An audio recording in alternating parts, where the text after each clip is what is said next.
যুবদলের সদস্য সচিব খুরশেদ আলম মোল্লা আমাদের মঞ্চে উপস্থিত আছেন।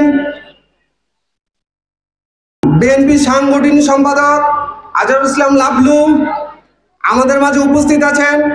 আরো সিনিয়র নেতাকর্মীবৃন্দ, সবাইকে জানাই আমার সংগ্রামী সালাম ও অভিনন্দন।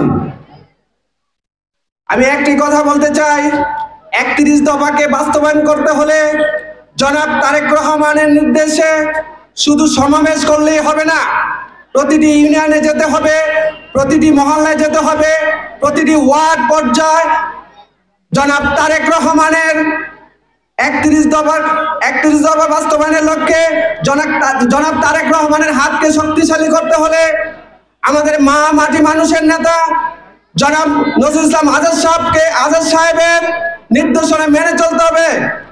তাই আমি বলতে চাই, আমরা সবাই ঐক্যবদ্ধ হয়ে জনাব নজরুল ইসলাম আজাদ সাহেবের হাতকে শক্তিশালী করতে হলে যা কিছু করতে হবে।